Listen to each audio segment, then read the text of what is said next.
अल्लाहुम्मा सल्ली अला मुहम्मद व अला आलि मुहम्मद व बारिक वसल्लम। 21वें पारे में सूरतुल अहज़ाब शुरू होती है और 22वें पारे में उसका एक पौ का हिस्सा है। 21वें पारे का जो आखिरी रुकू है और वही 22वें पारे से इब्तिदा होता है, इन्हें आयात तख़यीर कहा जाता है।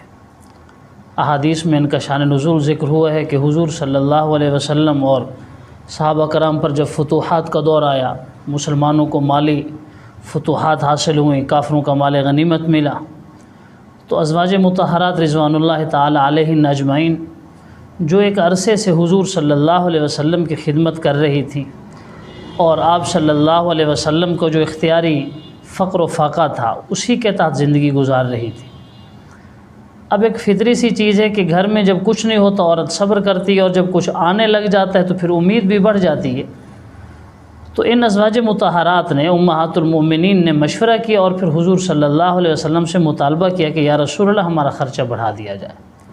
माशाल्लाह अब आप कुशादा हाल हो गए हैं, माली फरावानी का अल्हम्दुलिल्लाह हमें अल्लाह का इनाम है, तो हमारा रिज़्क़ और ख़र्चा बढ़ा दिया जाए।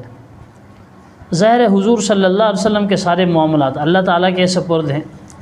अल्लाह ताला को बहरहाल ये अंदाज़ पसंद ना आया कि हुज़ूर सल्लल्लाहु अलैहि वसल्लम की जो सोहबत है, आपका जो साथ है, हुज़ूर जैसी नेमत मिली हुई है, इसके होते हुए भी वो दुनियावी चीज़ों की तरफ और मालूमात की तरफ रग़बत रखती हैं। ये बड़ी अजीब सी चीज़ थी। तो हुज़ूर सल्लल्लाहु अलैहि वसल्लम को हुक्म दिया गया कि ए पैगम्बर अपनी बीवियों को ऑप्शन दे दें, आया ख़र्चा बढ़ाना है, दुनिया लेनी है, मालो मता हासिल करना है तो ठीक है ले लो, लेकिन उसके बाद आप मेरे साथ नहीं रह सकेगी। और अगर मुझे पसंद करना है, अल्लाह रसूल को लेना है, तो बस फिर इसी तरह गुजारा करो जैसे मामला चल रहा है।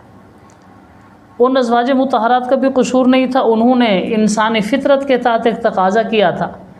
मगर जब हुज़ूर सल्लल्लाहु अलैहि वसल्लम ने अल्लाह का ये पैगाम पहुँचाया कि मेरे साथ रहना है तो इसी हालत में गुजारा करो, मैं दुनिया का बंदा नहीं हूँ, ना मैं दुनिया को पसंद करता हूँ, और अगर ज़ेब व ज़ीनत चाहती हो, दुनियावी साजो सामान चाहती हो तो आ जाओ, मैं तुम्हें सब कुछ दे देता हूँ, लेकिन उसके बाद मैं तुम्हें रुखसत कर दूँगा। तो कमाल था इन ख़वातीन के जहन पर, हुज़ूर सल्लल्लाहु अलैहि वसल्लम की तरबियत का असर था कि इनमें से किसी एक बीवी ने भी ये नहीं कहा कि नहीं जी हमें दुनिया का ख़र्चा चाहिए, दुनिया का ज़ेब व ज़ीनत चाहिए, मालो मता चाहिए। उन्होंने कहा नहीं या रसूल अल्लाह, हमने आपको चुन लिया, हमने आपको पसंद कर लिया। बल्कि रिवायात में तो आता है कि हुज़ूर सल्लल्लाहु अलैहि वसल्लम ने सैयदा आयशा रज़ी अल्लाह तआला अन्हा से कहा कि मैं आपसे बात करने लगा हूँ, इसका जवाब ज़रा जल्दबाजी में ना देना, वालिदैन से मशवरा कर लेना। आप अलैहिस्सलाम सोच रहे थे हो सकता है आयशा जल्दबाजी करे, कम उम्र थी।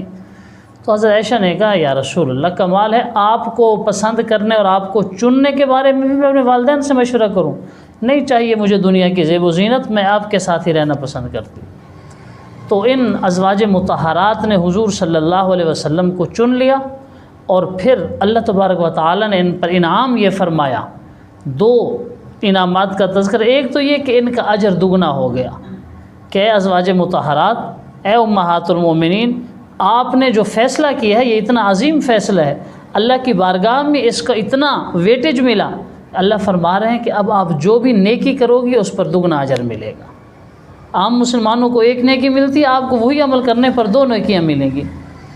और आगे बात आ रही है कि अल्लाह ताला की तरफ से पाबंदी भी लगी कि ए पैगम्बर, अब आप सल्लल्लाहु अलैहि वसल्लम ने इन्हीं बीवियों के साथ रहना है, अब आप इनको अपने से अलग नहीं कर सकते, आप ये नहीं कर सकते इनमें से किसी को तलाक़ देकर फिर और लें, ऐसा नहीं हो सकता। चुनांचे अल्लाह ताला ने कदरदानी फरमाई उनके इस फ़ैसले की, तो ये इन्हें आयात तख़यीर कहा जाता है। और फिर अल्लाह ताला ने 7 अहकाम भेजे इन अज़वाज मुतहरात के लिए कि अपना लहजा सख्त रखा करें अगर किसी अजनबी से बात करना पड़ जाए। और ये अहकाम हर मुसलमान औरत के लिए हैं, हर शर्म व हया वाली बच्ची के लिए हैं कि जब किसी अजनबी से बात हो तो लहजा नरम ना करें, वरना उनके दिल में मर्ज़ बढ़ जाएगा, उनके दिल में ऐसे शैतान वसवसे डालेगा कि देखो औरत आपकी तरफ मायल हो रही है, मुतवज्जह हो रही है, प्यार भरे लहजे में अंदाज में बात कर रही है। अल्लाह ने फरमाया कि जब किसी अजनबी मर्द से बात करनी हो, पर्दे के पीछे से बात करो और सख्त लहजे में, टू द पॉइंट बात करो। ये नहीं जी आप कैसे हैं, खैरियत है, बैठे हैं वगैरह ज़ालिक, सीधी सामने बात करो, जी फ़लाँ घर में है, जी नहीं है, बस। उसके बाद फिर ये लहजा सख्त करो ताकि उसको दोबारा बात करने की सिरे से हिम्मत ना हो। और दूसरा हुक्म ये दिया कि अगर घर से बाहर निकलना पड़े तो सख्ती की तरह, यानी जाहिलियत के अंदाज़ में ना निकलो, पर्दे में बाहर निकलो। और तीसरा ये कि ज़ेब व ज़ीनत के साथ बाहर ना निकलो। ये जाहिलियत के ज़माने की आदत की औरतों की आदत होती थी कि वो ज़ेब व ज़ीनत ज़ाहिर करती थी, कोई अपना चेहरा निकाल के फिर रहा है, कोई अपना लिबास बिल्कुल शो करा रहा है। इसकी ज़रूरत नहीं है। बिल्कुल जाहिलियत ऊला जो थी उसकी तरह बिल्कुल बन संवर के ना निकलो, बल्कि पूरे शर्म व हया के लिबास में और पूरे पर्दे के अंदर बाहर जाओ, अगर कभी मजबूरी के वक्त जाना पड़े। और फरमाया कि नमाज की पाबंदी करो, ज़कात अदा करो, अल्लाह और उसके रसूल की इताअत मुसलसल करती रहो, और कुरान की तिलावत और अहादीस का मुज़ाकरा, यानी कुरान और हदीस में ही अपने आप को मसरूफ़ रखो, बस यही तुम्हारे काम है। उसके बाद अल्लाह तबारक व तआला ने 10 सिफ़ात ज़िक्र की हैं किसी आदमी की शख्सियत की बेहतरी के लिए, जिसे हम तामीर शख्सियत या तामीर किरदार कहते हैं। चाहे वो मर्द हो या औरत हो, उसकी शख्सियत में निखार कैसे आएगा, कौन सी चीज़ उसकी पर्सनैलिटी को उम्दा बनाएगी, कौन सी चीज़ उसकी इंसान की तामीरी हैसियत को उजागर करने वाली है, उसके एतबार से फ़रमाया अगर ये 10 सिफ़ात जिन मर्दों में जिन औरतों में हों तो अल्लाह का उनसे मग़फ़रत का वादा है और अच्छे अजर का वादा है, यानी जन्नत का वादा है। वो 10 सिफ़ात कौन सी हैं? इनमें इस्लाम होना चाहिए, इनमें ईमान होना चाहिए, इनमें क़ुनूत यानी दायमी इताअत होनी चाहिए, सिद्क़, सब्र, खुशू ये चीज़ होनी चाहिए, सदका होना चाहिए, इसी तरह रोज़े की पाबंदी हो, शर्मगाह की, अपनी इज़्ज़त और नामूस की हिफाजत हो, और कसरत से अल्लाह का ज़िक्र करें। जब इनमें ये 10 सिफ़ात पाई जाएंगी तो अल्लाह का इनसे दुनिया में मग़फ़रत का वादा है और आखिरत में जन्नत का वादा है, चाहे वो मर्द इन सिफ़ात को अपना ले या औरत इन सिफ़ात को अपना ले। उसके बाद हज़रत ज़ैद इब्न हारिसा रज़ी अल्लाह ताला अन्हा की जो मुतल्लक़ा थी, हुज़ूर सल्लल्लाहु अलैहि वसल्लम की फूफीज़ात सैयदा ज़ैनब रज़ी अल्लाह ताला अन्हा, उनके निकाह का तज़किरा किया। चूँकि कुरान का एक मौजू बातिल अक़ायद का रद्द और बातिल अक़ायद की तरदीद भी है, जैसा कि गुज़िश्ता पारे के ख़ुलासे में ये बात गुज़री थी। लोगों ने ये समझ लिया था कि जो मुतबन्ना होता है वो हकीकी बेटों की तरह होता है। अल्लाह ने फरमाया ऐसी कोई भी बात नहीं है। तो हज़रत ज़ैद चूँकि हुज़ूर सल्लल्लाहु अलैहि वसल्लम के मुतबन्ना बने हुए थे, उन्होंने जब अपनी बीवी को तलाक़ दी तो अल्लाह तबारक व तआला के हुक्म से अल्लाह के नबी सल्लल्लाहु अलैहि वसल्लम ने हज़रत ज़ैनब से निकाह कर लिया। बल्कि अल्लाह कहते हैं हमने ख़ुद निकाह किया, ज़व्वजना कहा, हमने ख़ुद आपका निकाह ज़ैनब से किया है, ताकि लोगों को पता चले कि इस तरह के मामलात में मुसलमानों के लिए कोई हरज, कोई तंगी तकलीफ़ नहीं है। काफिर या फिर जो काफरों के परवुर्दा हैं, जो मुस्तशरिकीन हैं, जो लिबरल्स हैं, इस्लाम पर या दाई इस्लाम पैगम्बर खुदा पर जो एतराज़ात करते हैं, उनमें से एक एतराज़ हज़रत ज़ैनब से निकाह और फिर कसरत अज़वाज का भी है। वो एक मुस्तकिल उन्वान है, इंशाअल्लाह उस पर बात करेंगे रमज़ान के बाद। तो बहरहाल हुज़ूर सल्लल्लाहु अलैहि वसल्लम ने हज़रत ज़ैनब से निकाह फरमा लिया। आगे फिर हुज़ूर सल्लल्लाहु अलैहि वसल्लम के औसाफ़ का तज़किरा है कि आपके वो 5 औसाफ़ जो आप ही के साथ ख़ास हैं, कि ये कि आप गवाह हैं, यानी अपनी उम्मत पर भी और अपनी साबिक़ा उम्मतों पर, साबिक़ा कौमों पर भी आप गवाह हैं। जब वो लोग अपने पैगम्बरों की तकज़ीब करेंगे, इनकार करेंगे, जी नहीं इन नबियों ने तो हमें कोई दावत नहीं दी थी, दीन की तरफ नहीं बुलाया था, अल्लाह के नबी सल्लल्लाहु अलैहि वसल्लम अपने उन अम्बिया भाइयों की तस्दीक के तौर पर गवाही देंगे कि या अल्लाह इनकी कौम झूठ बोल रही है, इन नबियों ने अपनी कौम को दावत दी थी, तबलीग की थी, तो आप गवाह हैं। इसी तरीके से आप लोगों को जन्नत की बिशारत देने वाले हैं, जो ईमान लाए हैं, अमाल सालिहा की हैं, अल्लाह रसूल की मान के चले हैं, आप सल्लल्लाहु अलैहि वसल्लम उन्हें जन्नत की बिशारत देने वाले हैं। और तीसरी सिफत आपकी ये ज़िक्र की गई कि आप मुनकरीन को, मुआनिदीन को, मुखालिफीन को अज़ाब जहन्नम से डराने वाले हैं कि अगर अल्लाह रसूल की नहीं मानोगे तो जहन्नम का दायमी अज़ाब तुम्हारा मुंतज़िर होगा। और आगे फरमाया कि आप दाई हैं, अब अल्लाह की तरफ बुलाते हैं, आप खैर की तरफ बुलाते हैं, आप अहकाम खुदाबंदी की तरफ बुलाते हैं, आप लोगों को जन्नत वाले अमाल की तरफ बुलाते हैं। और पाँचवा ये कि आप सिराज मुनीर हैं, आप एक रोशन चराग हैं। यानी एक होता है नूर और एक है मुनीर। नूर तो मुतलकन रोशनी को कहते हैं, आप फ़कत औसाफ के एतबार से नूर नहीं बल्कि आप सिराज मुनीर हैं, आप तो दूसरों को नूर करने वाले हैं, दूसरों को रोशन बनाने वाले हैं। आप सल्लल्लाहु अलैहि वसल्लम के वजूद मसऊद से तारीकियाँ छट गईं, जुल्मतें अलग हो गईं, गुमराहों को हिदायत दी अल्लाह ताला ने कायनात में जो कुफ्र व फ़िस्क व फजूर के जो अंधेरे थे, अल्लाह ने उन्हें ईमान और हिदायत की रोशनियों में तब्दील कर दिया। ये फ़कत आप सल्लल्लाहु अलैहि वसल्लम के दम कदम से हुआ, इसीलिए आप सिराज मुनीर हैं।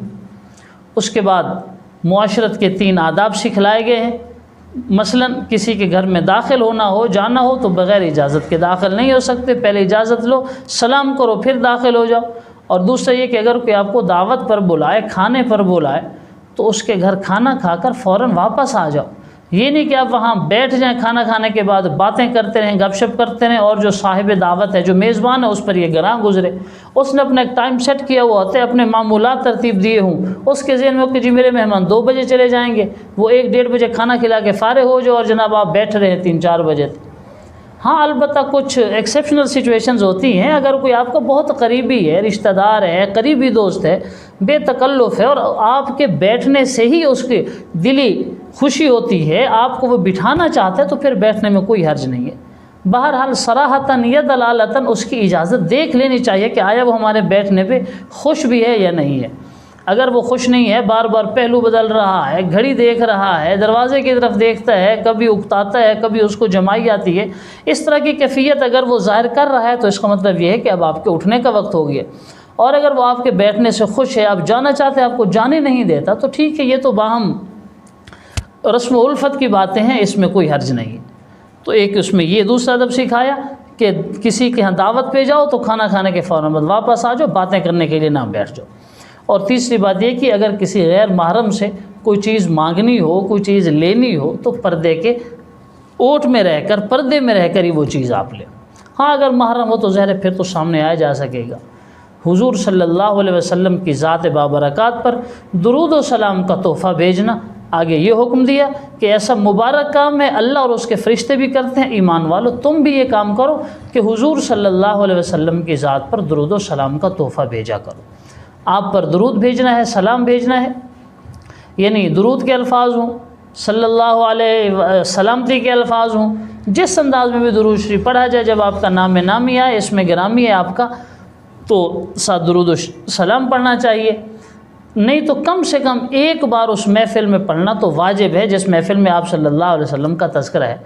और इसको बड़ा बुख़्ल और कंजूसी कहा गया है, बदबख्ती कहा गया है, और हलाकत का ज़रिया बतलाया गया है कि जिसके सामने हुजूर सल्लल्लाहु अलैहि वसल्लम का इसमें गिरामी आता है, नाम मुबारक आता है, और वो अल्लाह का बंदा आप पर दुरूद व सलाम नहीं भेजता, तो आप पर दुरूद व सलाम पढ़ने का हुक्म दिया गया। और इंतहा ये फ़जीलत वाला अमल है। हज़रत अबू तलहा रज़ी अल्लाह तआला अन्हु रावी हैं, हुजूर सल्लल्लाहु अलैहि वसल्लम तशरीफ़ लाए, आप मुबारक, आपके दांत ज़ाहिर थे, आप हंसते मुस्कराते हुए तशरीफ़ लाए। और इस तरह के मौका पर सहाबा करम रिज़वानुल्लाह अलैहिम अजमईन एक जुमला इरशाद फरमाया करते थे, अज़हक़ल्लाहु सिन्नक या रसूल अल्लाह, या रसूल आप सदा मुस्कराते रहें, आपके दांत यूँ ही रोशन चमकते रहें, खुशी के साथ दमकते रहें। तो सहाबा कराम ने कहा, या रसूल आज आप माशाल्लाह हंस रहे हैं, मुस्करा रहे हैं। आपने फरमाया, अल्लाह ने मुझे अभी बताया है कि जो आप पर एक बार दुरूद व सलाम भेजेगा, दुरूद का तोहफ़ा भेजेगा, मैं उस पर 10 रहमतें भेजूँगा। यानी हुजूर सल्लल्लाहु अलैहि वसल्लम पर हम दुरूद व सलाम भेजेंगे तो इसमें भी हमारा अपना फ़ायदा है, दुनिया का भी और आखिरत का भी। तो दुरूद व सलाम पढ़ने का हुक्म दिया। और उसके बाद अगली आयत में फ़र्ज़ियत हिजाब का तज़किरा है। हज़रत उमर रज़ी अल्लाह तआला अन्हु के मशवरा पर हुजूर सल्लल्लाहु अलैहि वसल्लम ने बात कबूल की और अल्लाह ने उसको वहई बना के भेजा, जी बिल्कुल मुसलमान औरत को पर्दा करना चाहिए। बाज़ लोग मुगालते का शिकायत है, जी ये पर्दे का हुक्म फ़कत अल्लाह के नबी की अज़वाज और आपकी बेटियों के लिए। भी कायनात की वो पाक बाज़ और पाक दामन हस्तियाँ अगर पर्दा करें तो आज की मुस्लिम औरत क्यों ना पर्दा करे, जो सरासर फितनों का दौर है। और बाज़े बेचारे कहते हैं जी पर्दा है लेकिन चेहरे का पर्दा नहीं। उन अल्लाह के बंदों को ये चीज़ समझ नहीं आती कि चेहरा ही तो है जिसका पर्दा करना है। कहीं परिश्ते के लिए जाते हैं तो चेहरा देखते हैं, चेहरा ही तो है जिसका पर्दा होता है, वरना बाकी जिस्म तो वैसे भी कपड़े में लिपटा हुआ है, पर्दे में हो। तो चेहरा असल है। और ख़ास तौर पर फ़ुक़हा ने लिखा है कि जब फितनों का ज़माना हो फिर तो चेहरे का पर्दा फ़र्ज़ और ऐन है। अब ज़हर आज से ज़्यादा फितनों का ज़माना कब आएगा, जहाँ हम देखते हैं कि छोटी छोटी 4 साल की मासूम बच्चियों के साथ रेप किया जा रहा है, जहाँ सफाकियत और जुल्म इंतहा को पहुँचा हुआ है। तो उससे बढ़कर फितनों का ज़माना क्या होगा। लोग इतनी बेशर्मी और ढटाई पे उतर आए कि अपने महरम रिश्तों के साथ भी मुँह काला करते हैं, मुर्दा औरतों के साथ भी इंसान बदफेली कर रहा है। तो इससे बढ़कर घटिया सोच क्या हो सकती है। तो कोई शक नहीं कि फ़र्ज़ियत हिजाब कायनात की हर मुस्लिम औरत के लिए और रहती दुनिया तक के लिए।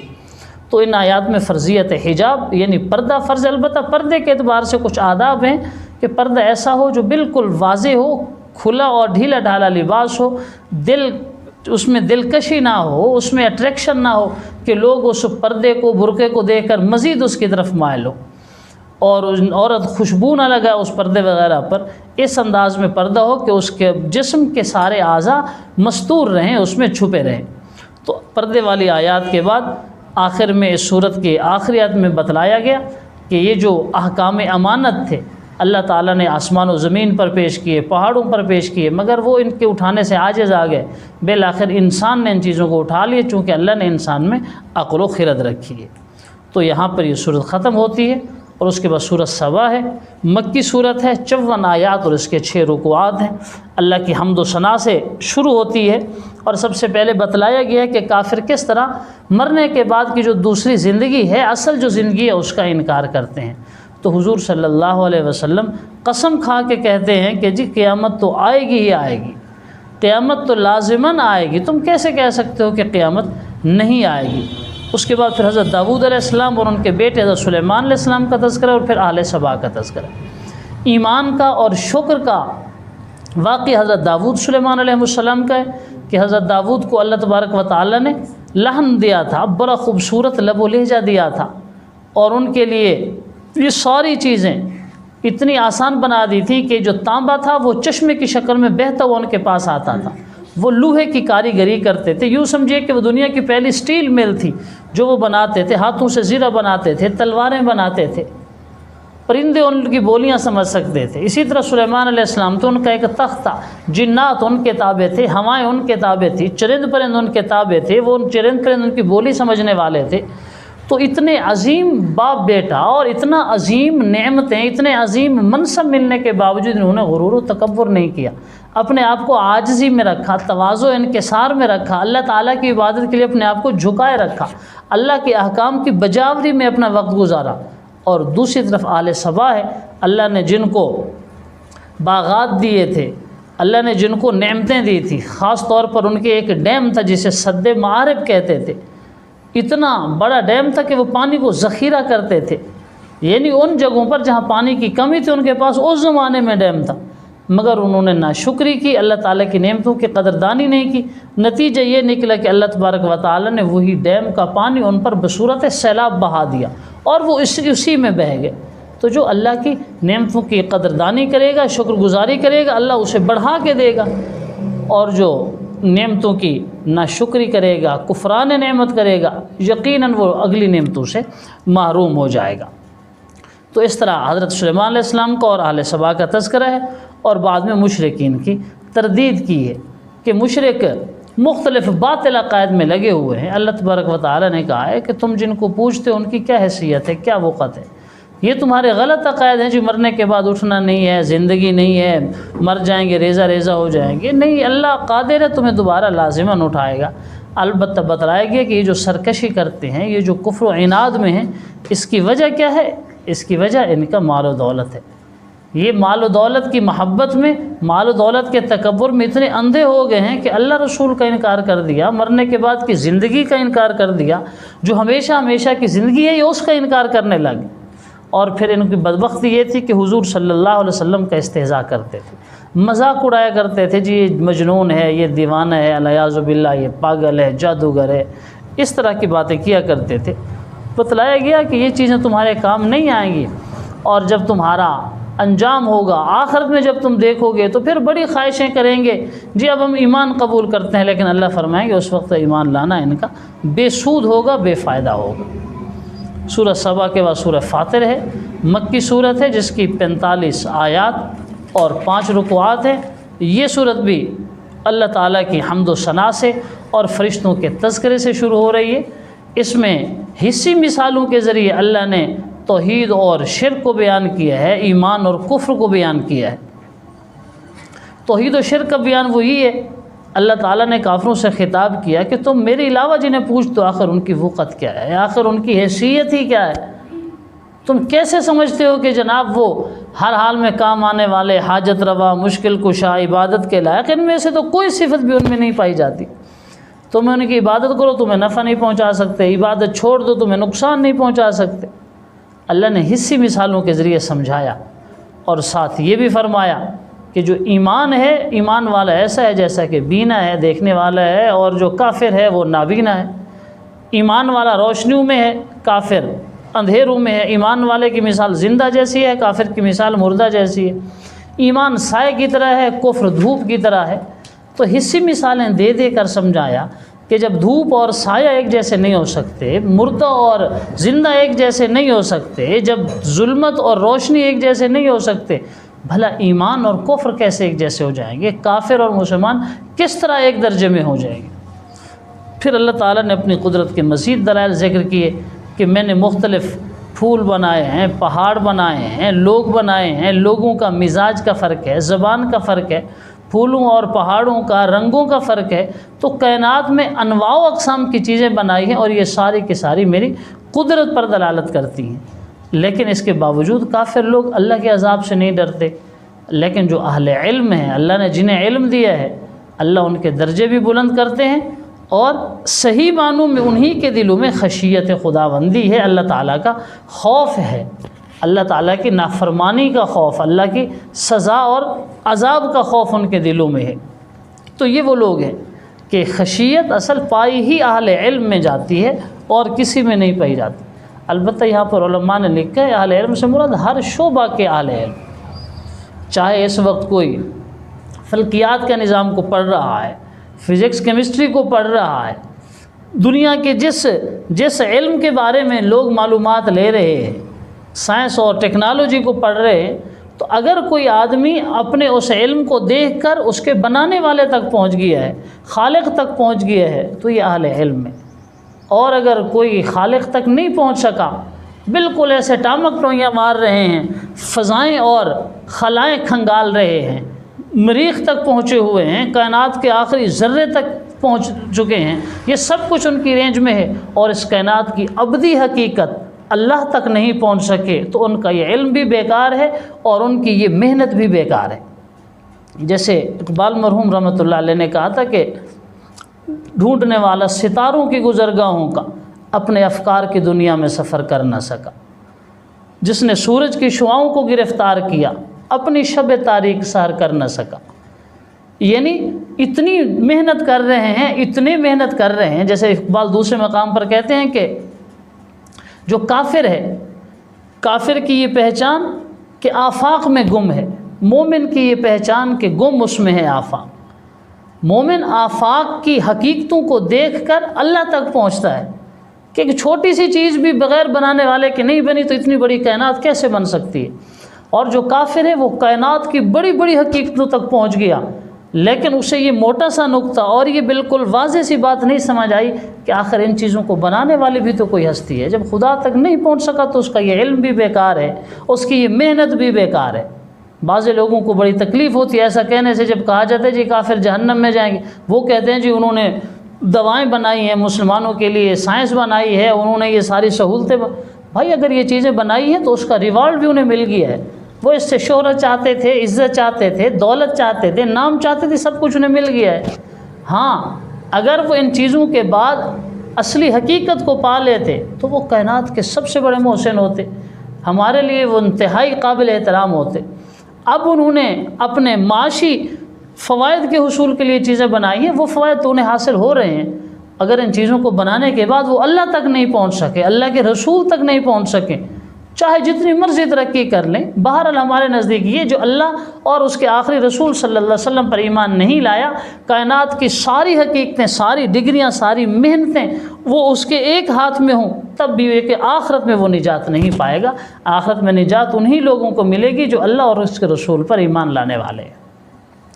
तो इसीलिए बतलाया गया कि हर शोबे का जो आलिम है, जानने वाला है, अगर वो अपने उस फील्ड की मेहनत से खुदा तक पहुंच गया है तो वो अहले इल्म में से।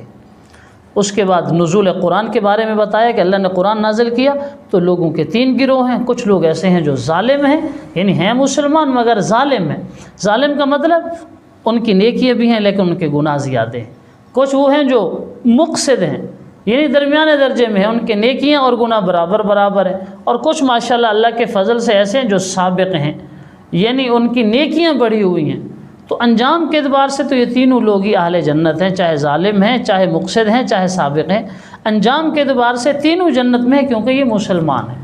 जिसकी नेकियां ज़्यादा हैं तो इंशाअल्लाह वो तो वैसे जन्नत में चला जाएगा, और जिसके गुनाह ज़्यादा हैं वो भी अल्लाह के फ़ज़ल से एक ना एक दिन ज़रूर जन्नत में आ जाएगा, चाहे अपने गुनाहों की सज़ा भुगतने के बाद ही क्यों ना हो। तो इसका तज़किरा किया, और इसके आखिर में अल्लाह ताला के हिल्म का, अल्लाह ताला के अफ़्व दरगुज़र का तज़किरा किया कि अल्लाह की ज़ात हलीम है, अल्लाह की ज़ात दरगुज़र करने वाली, माफ़ करने वाली है। खुदा अगर पकड़ने पे आ जाए, लोगों की बदअमालियों के सबब लोगों को पकड़ने पे आ जाए, तो यहाँ एक भी जानवर नज़र ना आए, पाँव पे चलने वाला कोई जानदार नज़र ना आए। ये तो अल्लाह ताला की मेहरबानी है कि इंसानों के गुनाहों से दरगुज़र फरमा देते हैं। लेकिन इंसान का मामला मौखर होता रहता है, मौखर होता रहता है। यहाँ पर ये सूरत ख़त्म हुई, आगे सूरह यासीन की इब्तदा है, और सूरत यासीन मक्की सूरत है, 33 आयात और 5 रुकुआत हैं। कुरान का दिल कहा गया है, और हमारी बदकिस्मती कि हम इसको जानकुनी के लिए पढ़ते हैं, किसी की जान नहीं निकल रही, हम समझते हैं कि ये सूरह बकरा लोगों को मारने के लिए आई है। ये इसका शान नुज़ूल नहीं है। ठीक है, मौत के मामलात में आसानी ज़रूर पैदा हो जाती है, लेकिन जैसा कि पूरा कुरान है, कुरान तो एक मंशूर हयात है, दस्तूर इंसानी है, इंसान की पूरी ज़िंदगी के लिए एक रहनुमा किताब है। वो तो जिंदों को, बल्कि यूँ समझिए कि मुर्दों को जगाने वाली किताब है, ना कि जिंदों को सुलाने वाली किताब है। तो कुरान सूरत यासीन बतला रही, इसीलिए सूरत यासीन के इब्तिदा भी वल कुरान अल हकीम से अल्लाह कसम खा के हुजूर सल्लल्लाहु अलैहि वसल्लम की रिसालत की सच्चाई और इस कुरान की सच्चाई का तज़किरा फरमा रहे हैं। और उसके बाद बतलाया कि एक बस्ती में 3 नबियों को भेजा गया, जिन नबियों को लोगों ने झुटलाया। फिर उन बस्ती वालों में से एक आदमी आ गया, उसने समझो बदबख्तो ये तो अल्लाह के नबी हैं, अल्लाह ने भेजा है, लेकिन बजाय उस नासिह की बात मानने के उन्होंने उस बेचारे को भी शहीद कर दिया। अल्लाह ताला अमल की तौफीक बख्शे। अस्सलामु अलैकुम।